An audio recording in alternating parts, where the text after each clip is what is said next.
Hello friends, good morning to all of you. तो देखिए जो दो लेक्चर्स अपने खत्म हो गए थे, जिनमें अपन एक लेक्चर में जो है इंट्रोडक्शंस के बारे में पढ़ लिया था, दूसरे लेक्चर में अपन ने जो है आपके रोल डिस्टेंस एक्सेस पढ़ लिए थे। नेक्स्ट यूनिट में चालू कर रहा हूँ rivet weld and bolted connection. Rivet weld and bolt connections मतलब बेसिकली अपन बात कर रहे हैं कि जो कनेक्शंस पढ़ेंगे अपन की मेंबर्स को अपन रिविट के द्वारा जोड़ रहे हैं तो ये रिविट कनेक्शन हो गया। अगर बेल्ट के द्वारा जोड़ रहे हैं तो क्या हो गया, बेल्ट कनेक्शन हो गया। और अगर बोल्ट जो है यूज कर रहे हैं तो ये आपका क्या हो गया, बोल्ट कनेक्शंस हो गया। मतलब फास्टनर्स क्या ले रहे हैं, ये सब किस किस कैटेगरी में आते हैं, ये सब क्या है, फास्टनर्स है। फास्टनर्स क्या आते हैं, जो जोड़ने के लिए यूज में ला रहे थे। तो मतलब आपसे कह रहा है कि फास्टनर्स कौन सा यूज कर रहे हैं अपन। तो पहला वन बाय वन करके अपन बात करेंगे। पहला मैं कहता हूं कि रिविट कनेक्शन। पहला मेरा हो गया, किसके बारे में बात करेंगे अपन, रिविट कनेक्शन। तो सबसे पहले तो नॉर्मल एक तरह से वैसे चैप्टर से नाम आगे, सबसे पहले तो नॉर्मल वर्ड पढ़े, कनेक्शंस क्या है। कनेक्शन क्या है, मैंने बताया दिया था कि कोई भी जब स्टील स्ट्रक्चर बनाते समय कोई भी दो मेंबर्स को आपस में जोड़ने के लिए जो फास्टनर्स उपयोग में लाए जाते हैं उनके अनुसार कनेक्शन 3 प्रकार से क्लासिफाइड होते हैं। रिवेटेड कनेक्शन, वेल्डेड कनेक्शन और बोल्टेड कनेक्शन। या ये कहो कि स्टील स्ट्रक्चर मेंबर में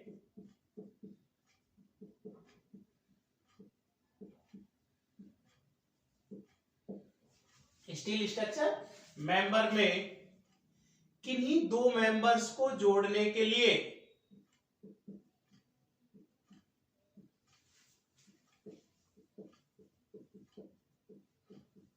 मतलब जोड़ने मतलब कनेक्ट करने, जोड़ने के लिए निम्नलिखित फास्टनर्स, निम्नलिखित फास्टनर, फॉलोइंग फास्टनर है, निम्नलिखित फास्टनर्स का उपयोग किया जाता है।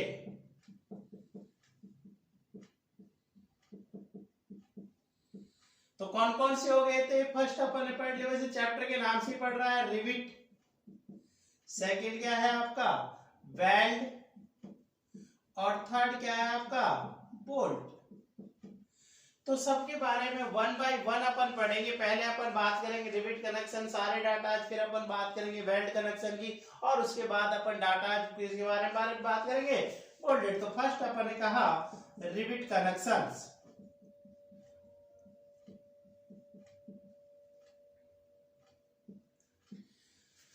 तो सबसे पहले तो ये आपसे बात करता है कि जो रिविट है वो आपकी माइल्ड स्टील या हाई कार्बन या हाई टेंसाइल स्टील्स की आपकी बनी होती है। तो ये कह रहा है कि जो फास्टनर्स के रूप में, फास्टनर मतलब फास्टनर्स के रूप में उपयोग आने वाली रिविट्स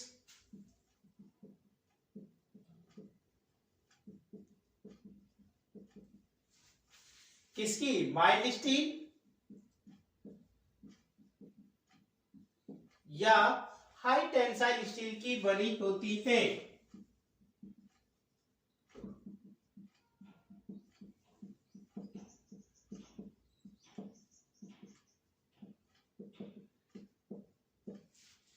पहली बार तो बात ये हो गई कि भाई रिविट जो है किसकी बनी होती है, माइल्ड स्टील की बनी होती है, या किसकी बनी होती है, हाई टेंसाइल स्टील्स की आपकी बनी होती है। कैसी होती है, जैसे रिविट का अगर जनरल से अपन बात करें तो ये कह रहा है कि जो रिविट है कुछ इस तरह से आपका जो है, जनरल अगर मैं देखूं तो ये कुछ इस तरह से आपकी दिखती है। तो ये जो होता है ये तो हेड हो गया उसका रिविट का, और ये हो गया सैंक। क्या हो गया ये आपका सैंक, जो एक तरह से डाया ऑफ रिविट को स्पेसिफाइड करता है। तो ये क्या है, ये डाया ऑफ रिविट को स्पेसिफाइड करता है भाई।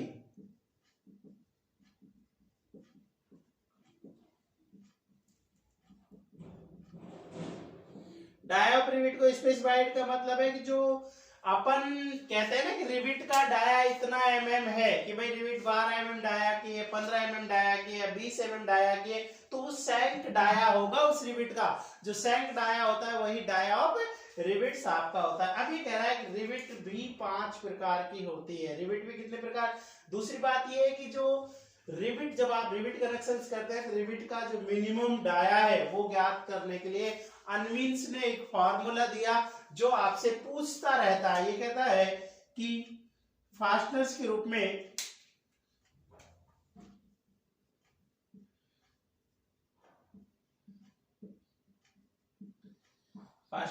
में उपयोग लाई जाने वाली रिविट, फास्टनर्स के रूप में उपयोग लाई जाने वाली रिविट का मिनिमम डाया ज्ञात करने के लिए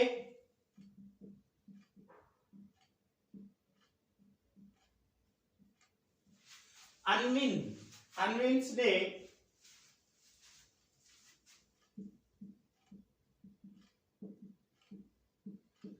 एक फॉर्मूला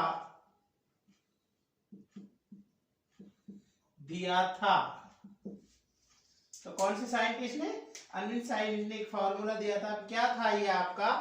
तो D जो है वो कैसे ज्ञात करेंगे अपन? तो D बराबर 6.04 √T और M। अब ये कह रहा है कि यहां पर जो है, यहां पर जो T है वो थिकनेस mm में रखेंगे। ये कह रहा है यहां पर T थिकनेस ऑफ मेंबर होती है जिसे mm में लिया जाएगा।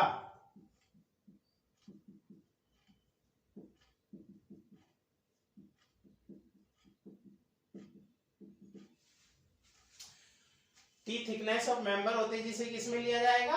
mm में आपका लिया जाएगा। और वो भी थिकनेस ऑफ एक तरह से थिनर मेंबर, मतलब दो मेंबर जुड़ रहे हैं तो जो कम, जिसकी थिकनेस कम हो, थिकनेस ऑफ थिनर मतलब कम थिकनेस वाला और थिकर मतलब ज्यादा थिकनेस वाला। तो कई जगह तो यहाँ थिनर यूज आते हैं, जैसे आप पढ़ोगे बहुत जगह, और कई जगह थिकर्स आते हैं, मतलब आप कहीं यहाँ पर थिकर लेते हैं। तो डाया ऑफ रिविट ज्ञात करने के लिए अपन को यहाँ पर T thickness of thinner member होते हैं। मान लो दो मेंबर, एक की थिकनेस 10 mm है और दूसरे की कनेक्ट होने वाले की थिकनेस 16 mm है। तो यहाँ पर अगर D बराबर 6.04 √T लेना है तो अपन क्या लेके चलेंगे? आपका जो थिकनेस ऑफ थिनर मेंबर है उसे अपन यहाँ पर लेकर चलने वाले हैं। तो यहाँ अब ये कहता है या D बराबर 1.91 √T, D बराबर 1.91 √T।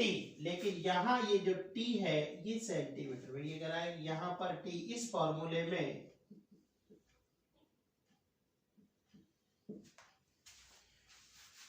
T सेंटीमीटर में ली जाती।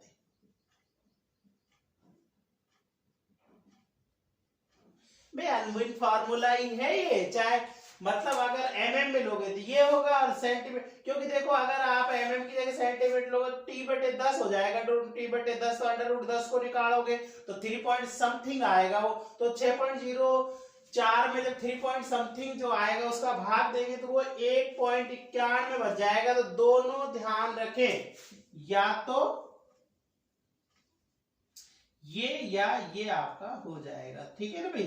तो अपन ने देखा कि T जो है थिकनेस ऑफ, जब मैं पढ़ रहा हूं एक में अगर सेंटीमीटर है तो क्या होगा, और अगर आपका mm है तो क्या आपका हो जाएगा। तो अपन यहाँ पर पढ़ लिया कि अनविन फार्मूला किस तरह का होता है, या अपन जो है कैसे मिनिमम थिकनेस ज्ञात कर सकते हैं। अब नेक्स्ट हेडिंग जो पढ़ता है कि रिविट कनेक्शन में उपयोग लाई वाली जो रिविट है, उपयोग में आने वाली जो रिविट है, उन्हें 5 प्रकार से क्लासिफाइड किया जाता है। कितने प्रकार से क्लासिफाइड किया जाता है भाई?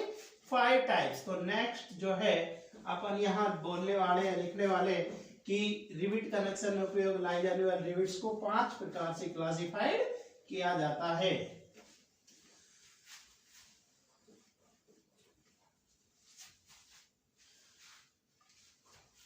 तो नेक्स्ट हेडिंग है मेरी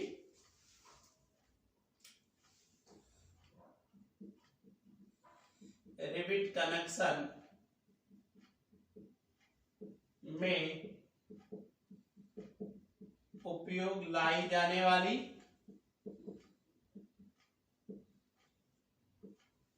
रिविट कनेक्शन में उपयोग लाई जाने वाली रिविट्स को निम्न प्रकार से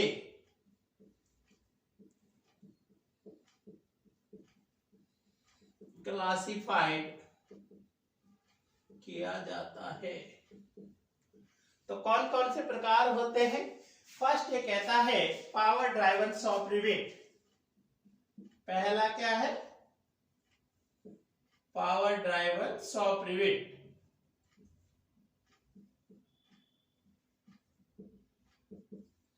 सेकंड ये आपसे कहता है power driven field rivet.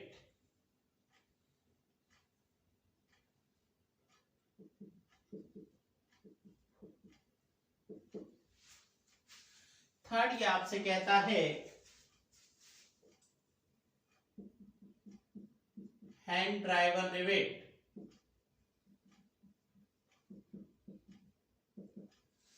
Fourth ये आपसे कहता है कोल्ड रिविट। और फिफ्थ ये आपसे कहता है हॉट रिविट।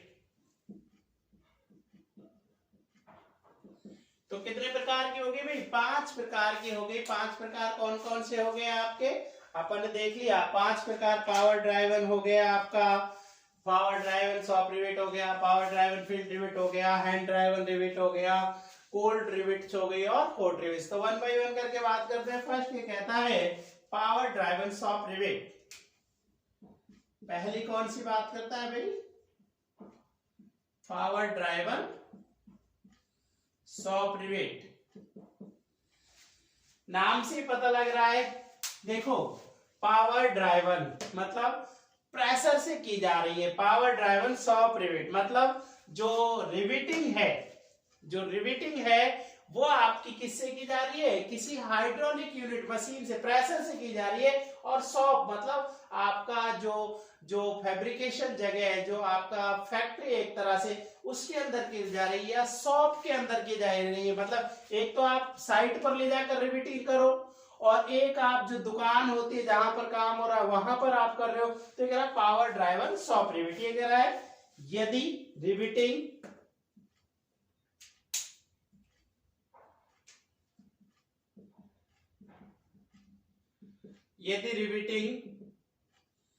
किसी हाइड्रोलिक यूनिट से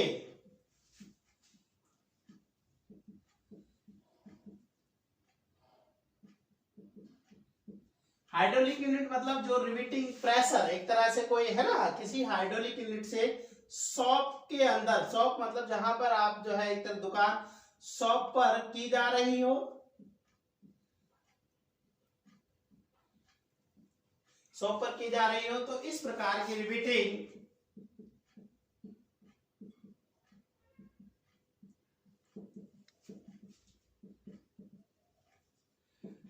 पावर ड्राइवन शॉप रिविटिंग कहलाती है या शॉप रिविट कहलाती है।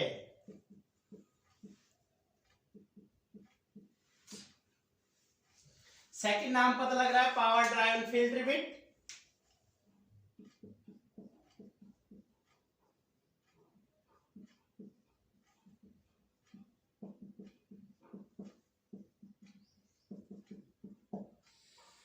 पावर ड्राइवन ये कह रहा है यदि रिविटिंग किसी हाइट, वही पावर ड्राइवन है हाइड्रोलिक यूनिट से फील्ड में साइट पर की जा रही हो, है ना। ये कह रहा है यदि रिविटिंग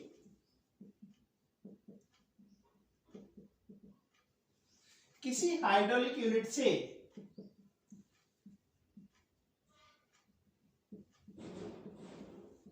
फील्ड में मतलब जो साइट है जहां काम चल रहा है, साइट पर की जा रही हो,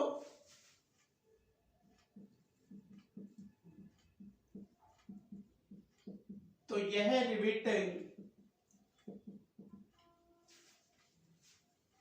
क्या कहलाती है? Power driven. Riveting power driven field rivet कहलाती है।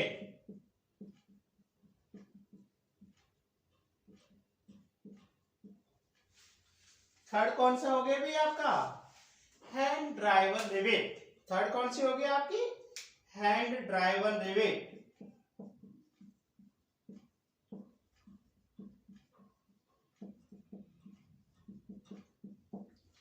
ये कह रहा है कि अब देखो हैंड ड्राइव हाथ से की जा रही है। ये कह रहा है कि किसी हाइड्रोलिक यूनिट की बजाय रिवेटिंग की हाथ से की जा रही है, मतलब हैमर से की जा रही है। हाथ का मतलब आप हैमर, हाथ मतलब हैमर से कर रहे हो, है ना। और उनमें क्या कर रहे थे, कोई जैसे आजकल देखा होगा ना, बुलेट खोलने के लिए उसके हाइड्रोलिक यूनिट आते हैं, आपका फट से खुल जाता है ना। ऐसे ये कह रहा है यदि रिवेटिंग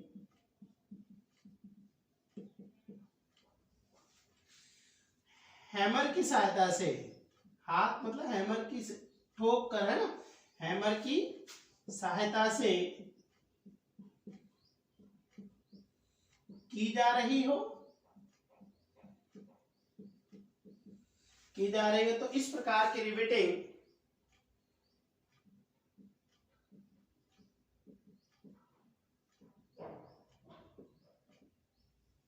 क्या कहलाती है? हैंड ड्राइवन रिवेटिंग कहलाती है। हैंड ड्राइवन रिवेट्स कहलाती है।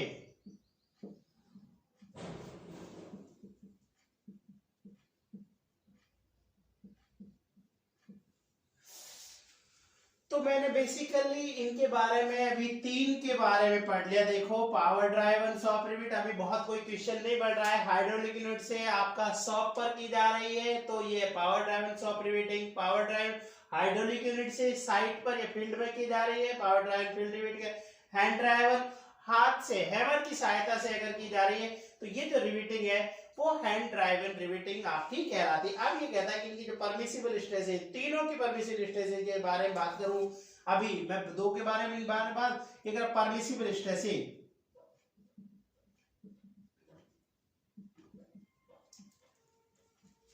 Of above three types riveting।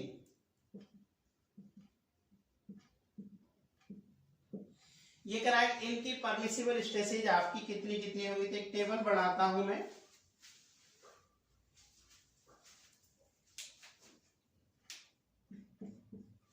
Permissible stresses पूछ रहा है भैया आपसे तीनों की। Serial number, types of riveting,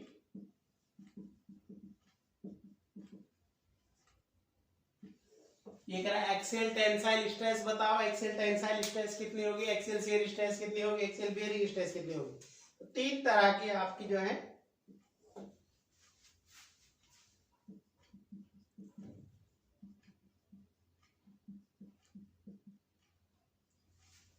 shear stress,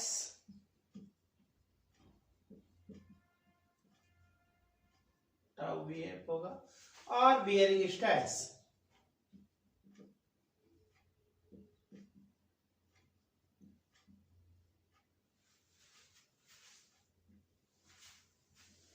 कितनी कितनी होगी? पहली जो तीन तरह की रिवेटिंग थी आपकी, कौन कौन सी थी आपकी? पावर ड्राइवर, शॉप रिवेट,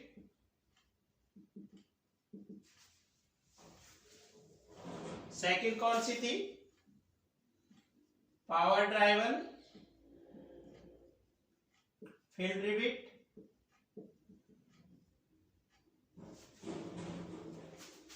और तीसरी कौन सी थी आपकी?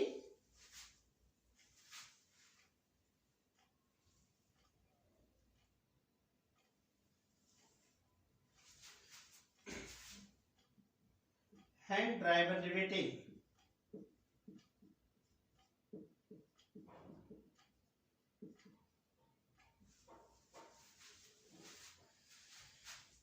एक्सियल टेंसाइल स्ट्रेसेस जो है इसकी न्यूटन पर एमएम स्क्वायर में होंगी, ये सारी न्यूटन पर एमएम स्क्वायर या एमपीए बोलो, न्यूटन पर एमएम स्क्वायर और न्यूटन पर एमएम स्क्वायर, क्योंकि ये आपको बताया कि 1 न्यूटन पर एमएम स्क्वायर बराबर 1 एमपीए ही होता है। तो चाहे तो न्यूटन पर में बोल लो, चाहे एमपीए में बोल लो, कुछ भी बोल लो, तो ये कहता है कि 100 न्यूटन पर एमएम स्क्वायर या 100 एमपीए, 90, सीधा मैं एमपीए लिख देता हूं शॉर्ट में, mega pascal, 80 mega pascal. Shear stress same होंगी, 90 100 एमपीए, 90 एमपीए, 80 एमपीए। और बियरिंग स्ट्रेस कितनी होगी? 300 एमपीए, 270 एमपीए और आपका 250 एमपीए। देखो सबसे पहले तो अपन ने यहाँ एक बात समझने की जरूरत है। सबसे पहली जो मेरी चीज है वो एक बात समझने की जरूरत है कि एक्सियल टेंसाइल स्ट्रेस और शियर स्ट्रेस दोनों ही बराबर होती है, 100 90 80, 100 90 80, और वो कितनी होती है? 300 270 और जो है 250। तो पहली बात तो मोटा मोटा इसका लगभग 3 गुना होते हैं। देखो एक्सियल टेंसाइल और शियर 100 है, वो बियरिंग 300 है। तो एक तरह से अगर मैं मोटा मोटा ध्यान रखूंगी यार, जो एक्सियल और टेंसाइल थी ना उसकी 3 गुना होती है बियरिंग स्ट्रेस। अब क्या होती है आपकी, वो जब आगे फेलियर हो पड़ेंगे वहां टेंसाइल शियर उनके बारे में आप वो करेंगे, तो शियर और एक्सियल की 3 गुना, ये 100 है वो 300 है, ये 90 है, 90 गुना 3 कर ले, देखो 270 आता है, बिल्कुल 270 है। ये 80 है, 80 है, तो 3 गुना करो 240 हट है, 250 है। तो एक तो मतलब याद रखने के लिए एक तो ये हो गया कि यार जो शियर और टेंशन उनका 3 गुना होती है। तो जैसे आप पावर ड्राइवन शॉप रिविट जो थी 100 है तो 300, ये 90 है तो वो आपकी कितनी है? 270, ये 80 है तो 250। अब कैसे याद रखूं कि यार 90 किसकी होती है, 100 किसकी होती है, 80 किसकी होती है? तो थोड़ी सी ट्रिक बता देता हूं मैं। देखो नाम से पता लग रहा है कि पावर ड्राइवन शॉप रिविट। वैसे तो क्या है कि ऐसी एक तो ये कॉन्सेप्ट ये देख लो कि यार जब फैक्ट्री में कर रहे होंगे और साइट पर नहीं कर रहे होंगे, शॉप में कर रहे होंगे, तो आपकी सबसे ज्यादा स्ट्रेंथ आएगी, क्योंकि रिविट वगैरह पे जंग लगने की संभावनाएं कम से कम होंगी। वो तो एक अलग बात हो गई। एक सिंपल याद रखने की तरीका कि आप पावर ड्राइवन शॉप रिविट, एक कार सोचिए, मैंने एक गाड़ी की बात कर रहा हूँ, मालूम है नई गाड़ी देखता हूँ तो शोरूम में जब खड़ी होती है कितनी अच्छी लगती है। ये जब शोरूम में होगी तो उसको चला के देखोगे तो बड़ा मजा आता है चलाने में ना, या उसकी सारी पर जो एफिशिएंसियां है वो 100% होती है। तो अपन देखा कि शॉप वर्ड आ रहा है तो कार को ध्यान रख लो कि यार कार मेरी अभी कहाँ खड़ी हुई है? शोरूम में खड़ी है, तो सबसे अच्छी एफिशिएंसी होती है उस टाइम उसकी। तो शॉप रिविट है तो एफिशिएंसी सब। फिर मैंने उस कार को खरीद लिया, फील्ड में आ गई, अब मैं चला रहा हूं तो जो शोरूम से थी उसके कंपेयर में तो एफिशिएंट चलाऊंगा तो ज्यादा ही आ जाएगी, सॉरी कम ही रह जाएगी आपका। तो अपन देखा कि शॉप से जब मैं उसको एक तरह फील्ड में ले आया कार में, तो 100 की जगह 90, 100 की जगह 90, 300 की जगह 270 हो गए। तीसरी बात एक चीज और ध्यान रख लो, कई बार अपन कहते हैं ना यार आज तो मेरी गाड़ी फलाने सिंह के हाथ लग गई और वो उसके तोड़ ताला है सारी चीजें। मतलब कई बार कहते हैं साइकिल कई बार उधार दे देते रहते हैं अपन अपने यार दोस्त को, मोटरसाइकिल दे देते थे तो वो या तो टक्कर मार लाता था या उसकी रिम तोड़ लाता था, कुछ भी कर लाता था। तो कहते थे यार आज फलाने के हाथ लग गई मेरी साइकिल। तो एक तरह से हैंड ड्राइवर अपन बोलते हैं यार फलाने के हाथ लग गई, मतलब हैंड ड्राइवर जो है हाथ लगे वाला ये सबसे कम हो जाएगी आपका, कितना हो जाएगा? 80 80 और 250। और वैसे तो आप जो टेक्निकली देखोगे शॉप में कर रहे हो, जंग लगाने की संभावना कम रहती है, एफिशिएंसी सब ज्यादा रहेगी। 100 साइड पे कर रहे हो थोड़ा बहुत जंग एफिशिएंसी कम हो जाएगी। और हैमर से कर रहे हो तो हैमर से उसकी एफिशिएंसी और कम हो जाती है, 80 आपकी रह गई। तो इस तरह से मैं इनकी जो है क्या ज्ञात कर सकता हूं, जो है परमिसिबल स्ट्रेसेस देख। अब जैसे वो कहता कि यार मुझे परमिसिबल स्ट्रेसेस बताओ पावर ड्राइवन फील्ड रिविट की, तो जैसे फील्ड वर्ड आ गया तो तुमको ध्यान रखेगा यार शॉप वाली फर्स्ट थी, फील्ड वाली सेकंड, तो सेकंड है। तो सेकंड में जो शॉप में 100 थी वो 90 90 हो गई, जो 300 थी वो 270। और अगर कहता है कि परमिसिबल स्ट्रेस बताओ हैंड ड्राइवन रिविट की बियरिंग स्ट्रेस, तो मैं देखता बियरिंग स्ट्रेस गुजरा तीसरे नंबर की है, तो 300 270 और 250, तो 250 होगी। इस तरह से मैं इनकी परमिसिबल स्ट्रेसेज का ध्यान रख सकता हूं। नेक्स्ट हेडिंग इसके नीचे नोट डाल के अगर अपन लिखना चाहे,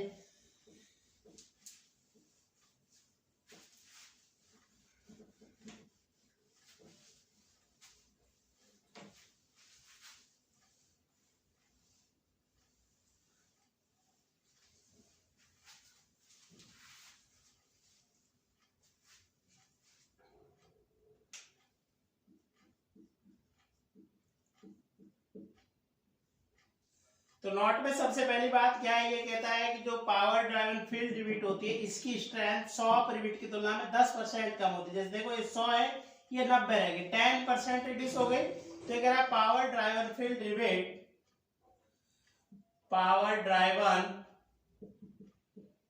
फील्ड रिविट की strength power driven soft rivet की तुलना में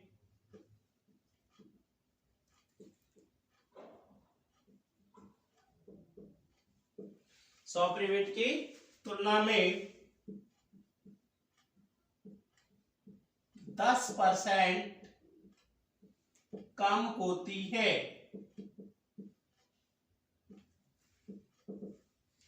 कितना परसेंट कम होती है भाई? 10% कम होती है। तो ये कह रहा है कि पहला क्वेश्चन बढ़ गया है कि जो फील्ड रिवेटेज की स्ट्रेंथ 10% कम होती है। सेकंड पॉइंट ये आपसे कहता है, ये कह रहा है कि यदि विंड और अर्थक्वेक लोड कंसीडर किए गए हो, यदि विंड और अर्थक्वेक लोड, अर्थक्वेक मतलब सेस्मिक लोड थे, विंड और अर्थक्वेक लोड मतलब सेस्मिक जो लोड है, यदि विंड और अर्थक्वेक सेस्मिक लोड कंसीडर किए गए हो,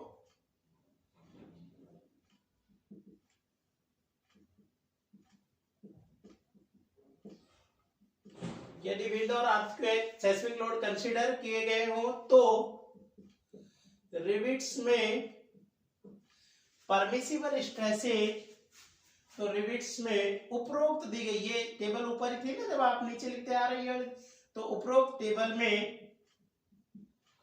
ये टेबल नंबर 2 डाल देता हूं मैं, है ना, उपरोक्त टेबल नंबर 2 में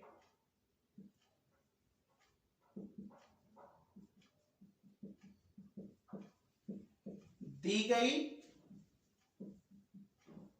परमिसिबल स्ट्रेसेज 25% इंक्रीज हो जाती है। इंक्रीज हो जाती मतलब अपन 25% ज्यादा लेकर चलते हैं, उसका रेजिस्टेंस 25% बढ़ा लेंगे। क्यों बढ़ा लेंगे वो मैंने समझा ही दिया था कि देखो विंड और अर्थक्वेक लोड्स को जब कंसीडर कर रहे हैं तो अगर इन्हीं स्ट्रेसेज के ऊपर डिजाइन करता तो स्ट्रक्चर बहुत हैवी आता आपका, क्योंकि ये तो कभी कभी जो है आने की संभावना थी, लेकिन आपने तो हमेशा के लिए उस लोड को कंसीडर कर लिया। तो इन स्ट्रेसेज के ऊपर मैं अगर डिजाइन करता तो मेरा स्ट्रक्चर ज्यादा हैवी आता। जो स्ट्रेसेज है इनका 25% एक्स्ट्रा लेकर चलूंगा, क्योंकि रेजिस्टेंस तो बहुत ज्यादा था, अपन ने तो ये मान रखे हैं उनके, तो इसका 125 जो भी आपको हो जाएगा 25% इंक्रीजेज हो जाते हैं। तो ये मेरा 2 नोट हो गए आपके इन तीनों के बारे में, ठीक है। नेक्स्ट अपन बात करते हैं, चौथी टाइप की रिविट थी, अपन बेसिकल रिविट बात कर रहे थे, पावर ड्राइवन सॉफ्ट रिविट हो गई थी, पावर ड्राइवन फील्ड रिविट हो गई थी, आपकी हैंड ड्राइवन हो गई थी। नेक्स्ट रिविटिंग बात करता हूं चौथे नंबर की, कौन सी थी आपका? कोल्ड रिविट्स या कोल्ड ड्राइवन रिविट्स। ये कह रहा है कि यदि रिविटिंग रूम टेम्परेचर पर की जा रही है तो इस तरह की जो रिविटिंग है वो आपका कोल्ड रिविट्स आपकी कहलाती है। क्या कहलाती है आपकी? Cold rivets. तो इसने आपसे क्या कहा कि यदि रिविटिंग कहाँ की जा रही हो आपका, तो ये कह रहा है यदि रिविटिंग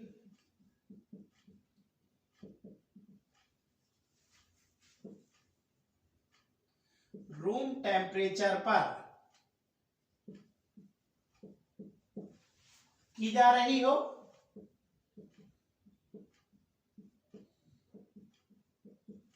तो इस प्रकार की रिविटिंग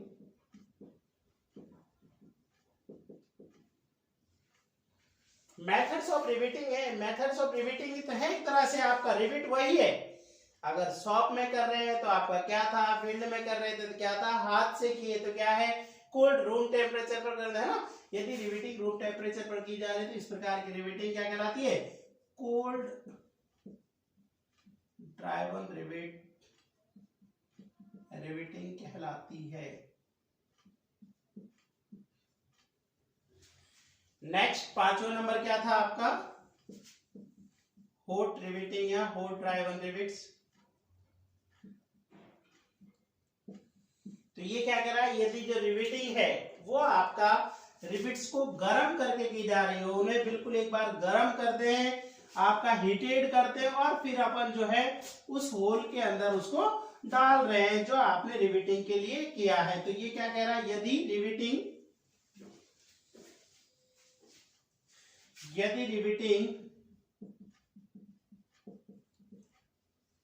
रिवेट्स को हॉट करके या हीटेड करके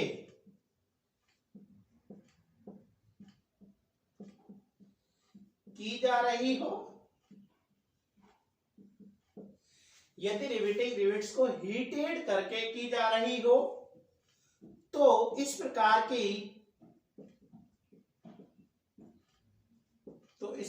की रिवेटिंग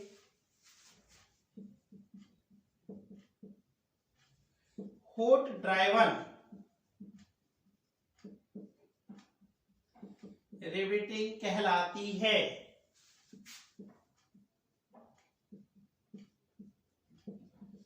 हॉट ड्राइवन रिवेटिंग कहलाती है। अब यह आपसे कह रहा है कि नीचे नॉट डाल के 2 वर्ड लिखते। अब दूसरी बात इसमें यह था कि देखो कोल्ड ड्राइवन ये कह रहा है कि इस प्रकार के रिवेट का डाया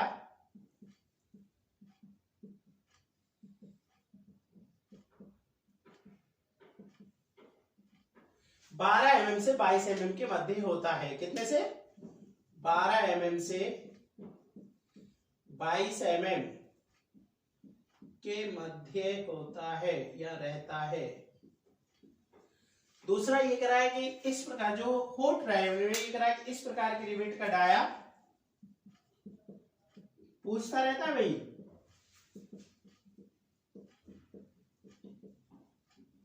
सोलह mm से 30 mm, ध्यान रखना इंपॉर्टेंट है।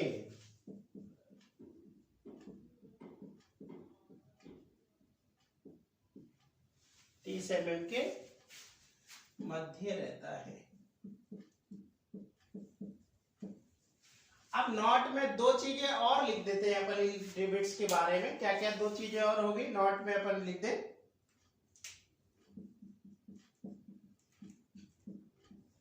दो चीज कौन कौन सी होगी। फर्स्ट ये कहता है कि हॉट और कोल्ड में से जो ज्यादा स्ट्रेंथ होती है वो आपका कोल्ड ड्राइवर रिवेट्स की होती है। ये कह रहा है कि कोल्ड ड्राइवर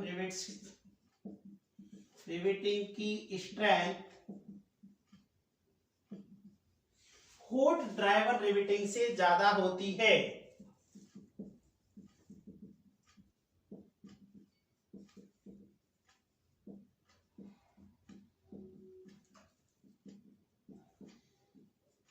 पहले पॉइंट आपका फर्स्ट पॉइंट हो गया कि कौन सी, तो एक तरह से बैटरी स्ट्रेंथ अगर आपको अचीव करनी हो तो अपन कोल्ड ड्राइवन रिवेटिंग करते हैं। इसलिए यदि बैटर स्ट्रेंथ अचीव करना हो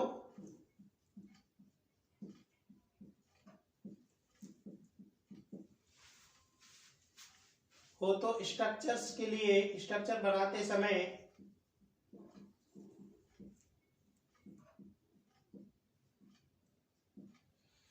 कोल्ड ड्राइवन रिवेट्स उपयोग में लाई जाती है।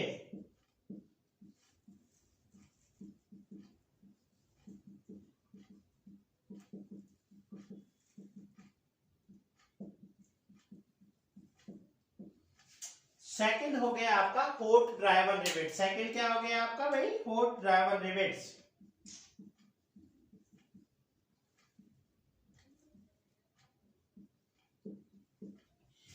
हॉट ड्राइवर रिविट्स में क्या करते हैं, रिविट को गर्म करते हैं। अब ये तो आपको पता है कि जब गर्म करते हैं तो कोई भी चीज एक्सपेंस हो जाती है, तो उसको होल के अंदर रिविट वाले में डाल देते। जब वो कूल होगी, ठंडा होगी, तो वापस वो श्रिंक होगी, सिकुड़ेगी। अब सिकुड़ेगी तो होल्स में वो बहुत अच्छे से, क्योंकि भाई जब आपने उसको हीट करके डाला तो एक तरह से आपका उसका साइज कम हो जाता है। अब आपने होल भी उसी तरीके की किया होगा तो उसमें वो आराम चलेगा। जब वो वापस श्रिंक होगी, सिकुड़ेगी, तो उस होल में वो बहुत अच्छे से पैक हो जाएगी, अच्छे से पैकिंग हो जाएगी। तो एक तरह से लीक प्रूफ स्ट्रक्चर्स बनाने के लिए आप जो है हॉट ड्राइवर रिविट्सिंग करते हैं। तो पूछताछ रहता है, ये कह रहा है कि ये लीक प्रूफ, वाटर प्रूफ या कहो लीक प्रूफ, मतलब एक तरह से लीकेज को रोकने के लिए, है ना, लीक प्रूफ स्ट्रक्चर बनाने के लिए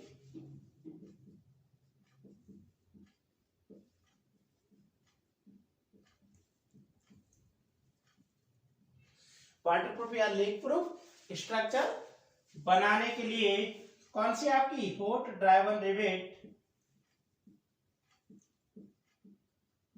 उपयोग में लाई जाती है।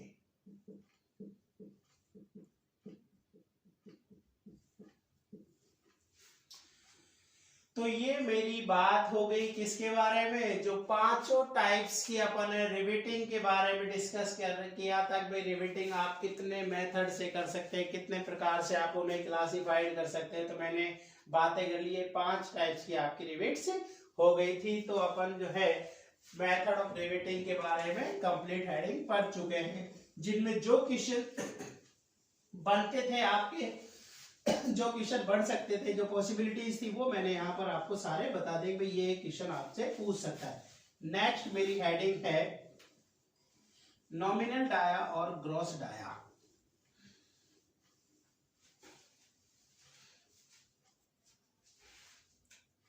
ये कहता है nominal dia of rivet.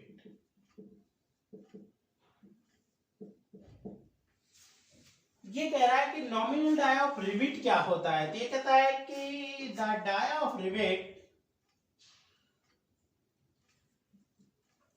Nominal dia of rivet is equal to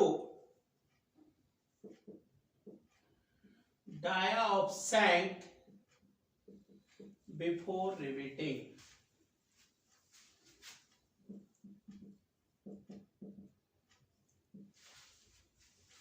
ये कह रहा है जो रिविट था, the nominal dia of rivet is equal to dia of shank of the rivet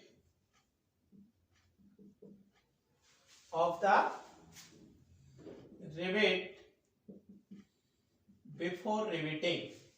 ये कह रहा है कि जो आपका ये रिविट था,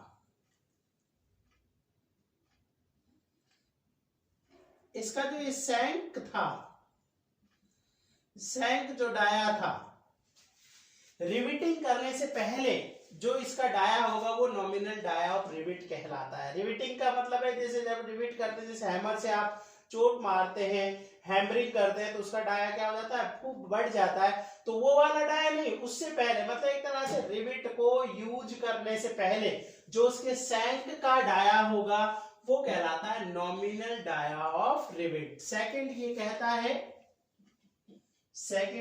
है ग्रॉस डाया और effective dia of rivet.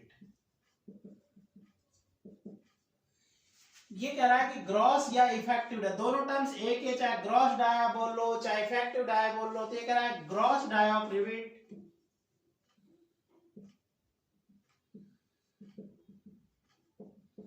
is equal to dia of shank of the rivet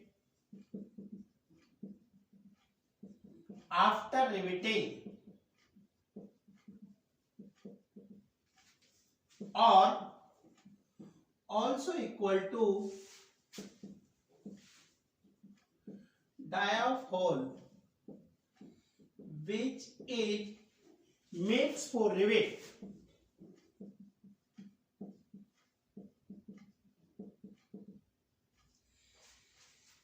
कह रहा है, ये देखो, ये कह रहा है gross dia of rivet is equal to dia of shank वगैरह, डाई ऑफ सैंक है, लेकिन of the rivet before after riveting, riveting करने के बाद जो उस रिवेट का डाया होगा, क्योंकि रिवेटिंग करने के बाद जिस पे हैमरिंग की जाती है थोड़ा सा एक्सपेंड हो जाता है, थोड़ा सा बढ़ जाता है, या क्या कह रहा है, या और मतलब या also equal to dia of hole, या इस रिवेट के लिए जो डाई ऑफ होल क्या होगा मैंने मेंबर्स में, जैसे कोई मेरा मेंबर है तो जो डाया ऑफ होल किए हैं ये ग्रॉस डाया ऑफ रिवेट के बराबर होंगे। क्योंकि देखो क्या होता है, जब रिवेटिंग के लिए जब आप होल करते हैं तो थोड़ा सा जो होल का साइज होता है, वो जो रिवेट होती है, मान लो मैं कहता हूं कि रिवेट मेरी 15 mm की है, मैं कहता हूं रिवेट 16 mm की है, तो होल का साइज थोड़ा सा बड़ा किया जाता है। क्यों बड़ा किया जाता है? ताकि जब मैं उसमें रिवेट जो है डाल रहा हूं तो आराम से उसके अंदर चली जाए बिना किसी दिक्कत के। तो जो होल का साइज होता है वो रिवेट के डाया से थोड़ा सा बड़ा होता है। आगे बताएंगे रिलेशन क्या क्या होता है आपका। तो एक तरह से जब हैमरिंग करते हैं आप तो रिवेट जो है चौड़कस होल के बराबर ही हो जाती है, उसका एक्सपेंड होकर वो होल के बराबर हो जाती है, क्योंकि उस होल में वो फिट हो जाती है। ठीक है ना। तो ये कह रहा है कि ग्रॉस डाया क्या होगा, gross dia of rivet is equal to dia of shank, कि भैया dia of shank after riveting, riveting करने के बाद जो सैंक का डाया होगा या तो उसे डाया कहेंगे, या जो होल किया है रिवेटिंग के लिए वो डाया भी आपका क्या कहलाएगा, ग्रॉस डाया आपका कहलाता है। तो ये मेरे नॉमिनल और ग्रॉस डायाज आपके हो जाते हैं। एक अपन जब स्टार्ट किया था चैप्टर तो वहां एक लाइन लिख लेना कहीं भी ऊपर, जब अपन स्टार्टिंग में किया था कि जो रिवेट जो कनेक्शन ऑफ रिवेट्स पढ़े थे, तो रिवेट जो कनेक्शन होता है ये फ्लेक्सिबल टाइप का और परमानेंट जो है फास्टनर होता है। फ्लेक्सिबल एक क्या क्या लिखोगे वहां पर, जो कनेक्शन रिवेट कनेक्शन पढ़ा था कि भाई रिवेट कनेक्शन जो है ये परमानेंट टाइप का फ्लेक्सिबल कनेक्शन होता है। परमानेंट टाइप का तो इसलिए, एक तो होता है कि आपका टेम्परेचर, जैसे बोल्ट है, बोल्ट को आप खोल सकते हो, जैसे आज बोल्टिंग कर ली कल उस बोल्ट को खोलो, और रिवेटिंग कर दी ना तो ये खुलेगा नहीं, ये टूट कर ही निकलेगी। इसलिए पहली बात ये है कि परमानेंट है। और फ्लेक्सिबल इसलिए है कि जैसे रिवेटिंग करने के बाद धीरे धीरे जो है, मान लो ये इसमें से धीरे धीरे इस मूवमेंट इस स्ट्रक्चर में घूम सकते हैं आपस, जबकि जैसे वेल्डिंग कर लेते हैं तो वेल्डिंग रिजिड स्ट्रक्चर बनाता है, मतलब मूवमेंट नहीं होगा वेल्डिंग करने के बाद स्ट्रक्चर। रिवेटिंग करने के बाद थोड़ा बहुत ही मेंबर्स में क्या हो सकता है आपका जो है मूवमेंट्स आपका रह सकता है। ठीक है ना। तो वहां लिख लेंगे रिवेटेड कनेक्शन परमानेंट टाइप का फ्लेक्सिबल जो है कनेक्शन होता है। परमानेंट होगा और फ्लेक्सिबल है आपका। परमानेंट का मतलब आपका हट नहीं सकता, टूट कर ही हटेगा। फ्लेक्सिबल का मतलब थोड़ा बहुत मूवमेंट्स आपका रह सकता है। ठीक है ना। तो ये कह रहा है कि relation between gross nominal dia and gross dia, क्या कह रहा है, relation between gross dia and nominal dia of rivet.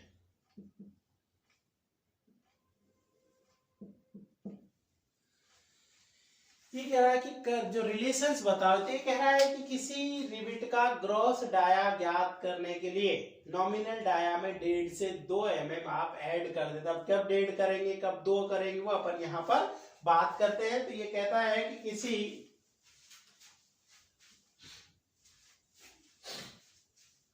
क्या कहा इसने, किसी रिवेट का ग्रॉस डाया ज्ञात करने के लिए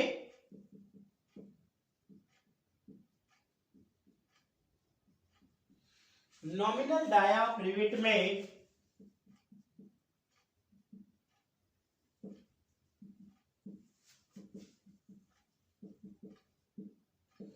1.5 mm to 2 mm तक ऐड किया जाता है।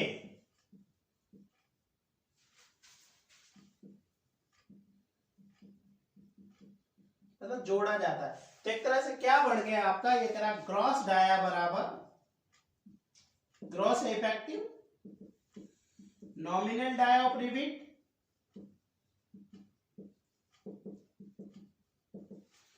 प्लस 1.5 to 2 mm, 1.5 से 2 mm आप जोड़ देंगे। अब कब डेढ़ जोड़ेंगे, कब दो जोड़ेंगे, वो अपन यहाँ पर देख लेते हैं।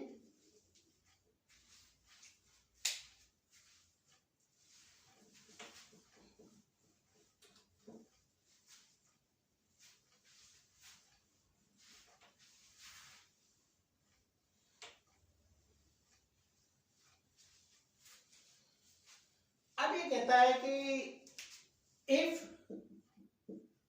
Dia of, if nominal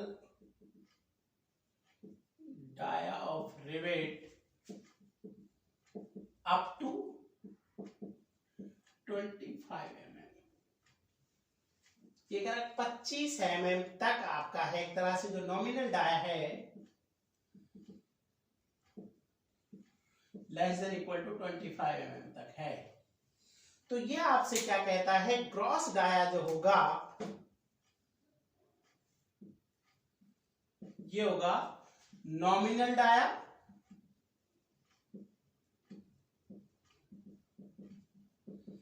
plus 1.5 mm, कितना mm जुड़ जाएगा 1. सेकेंड ये आपसे क्या कहता है, if nominal dia of rivet are exceed 25 mm, ये कह रहा 25 mm से ज्यादा बढ़ जाए, मतलब एक तरह से नॉमिनल डाया है वो ग्रेटर देन 25 mm, तो ये कह रहा है कि क्या बढ़ेगा आपका ग्रॉस डाया, क्या होगा, ये होगा नॉमिनल डाया प्लस 2 mm। तो पहली बात तो मैं ये समझा कि कब मैं 1.5 mm जोड़ूंगा, पहली बात ये हो गया रिलेशन क्या है, नॉमिनल ग्रॉस डाया निकालने के लिए नॉमिनल में 1.5 से 2 mm जुड़ जाता है। 1.5 mm कब जोड़ूंगा, 2 mm कब जोड़ूंगा, वो भी समझ आएगा कि भैया डाया ऑफ रिवेट 25 mm तक है तो आप 1.5 mm जोड़ोगे, डाया ऑफ रिवेट 25 mm से ज्यादा बढ़ गया है तो आप 2 mm आपके जोड़ने वाले हो। तो एक टेबल सी बना देते हैं भाई, कितने कितना जो है आपका ग्रॉस डाया आपका हो जाएगा, तो एक टेबल सी बना देते हैं।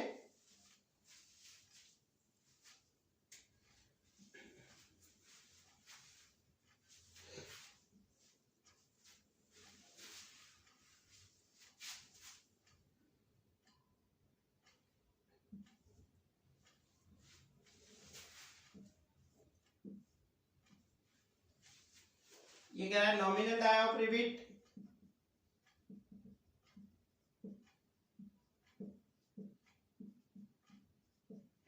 इन mm, ये कह रहा है ग्रॉस और इफेक्टिव, चाहे ग्रॉस बोलो चाहे इफेक्टिव बोलो,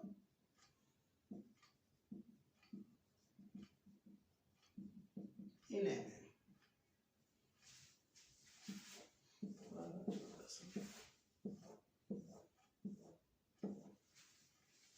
ये कह रहा है 12 mm, 14 mm, 16 mm, 18 mm, 20 mm, 22 mm, 24 mm, 27 mm और 30 mm, ये नॉमिनल डाया है। अब ग्रॉस डाया कितना होगा, देखो 25 से 1.5 जुड़ेगा तो 12 में 1.5 जोड़ दो 13.5 mm, 14 में जोड़ दो 15.5 mm, 16 वही 25 से कम है 17.5 mm, 18 कितना हो जाएगा 19.5 mm, 20 से कितना हो जाएगा 21.5 mm, 22 से कितना हो जाएगा 23.5 mm, 24 से अभी तक 25 तक तो भाई 1.5 है तो 24 कितना हो जाएगा 25.5। अब देखो 27 है तो 25 से ज्यादा बढ़ गया, 25 ज्यादा बढ़ गया 2 जुड़ जाएगा, कितना हो 27 में 2 जोड़ दो कितना हो जाएगा आपका 29 mm और 30 में जोड़ दो जो क्या हो जाएगा 32 mm। इस तरह से नॉमिनल डाया की सहायता से मैं क्या ज्ञात कर सकता हूँ, ग्रॉस डाया ऑफ रिवेट्स में यहाँ पर ज्ञात कर सकता हूँ। तो अपन ने आज पढ़ लिया कि भाई रिवेट कितने प्रकार, कनेक्शंस कितने प्रकार के होते हैं, 3 प्रकार के थे, रिवेट वेल्ड बोल्ट। फिर रिवेट कनेक्शन में रिवेटिंग कितने मेथड से की जाती है, 5 तरीके से कर सकते हैं अपन, उन सब के बारे में पढ़ लिया, उनकी परमिसिबल स्ट्रेसेज पढ़ ले, कौन सा क्या होती है आपका, इन सब के बारे। फिर अपन ने नॉमिनल डाया पढ़ लिया, ग्रॉस पढ़ लिया, इनके बारे में रिलेशन पढ़ लिया। अब इससे आगे की जो बातें हैं कि भाई जो अरेंजमेंट ऑफ रिविट्स है वो कितने तरीके से कर सकते हैं, या आपका जो है उनमें इफेक्टिव डाया क्या होता है, आपका पिच क्या होती है, एंड डिस्टेंस क्या होता है, एज डिस्टेंस क्या होता है, इन सब चीजों, गेज डिस्टेंस क्या होती है, इन सब चीजों के बारे में जो है नेक्स्ट लेक्चर में अपन पढ़ने वाले। आज के लिए इस लेक्चर में इतना ही। Thank you.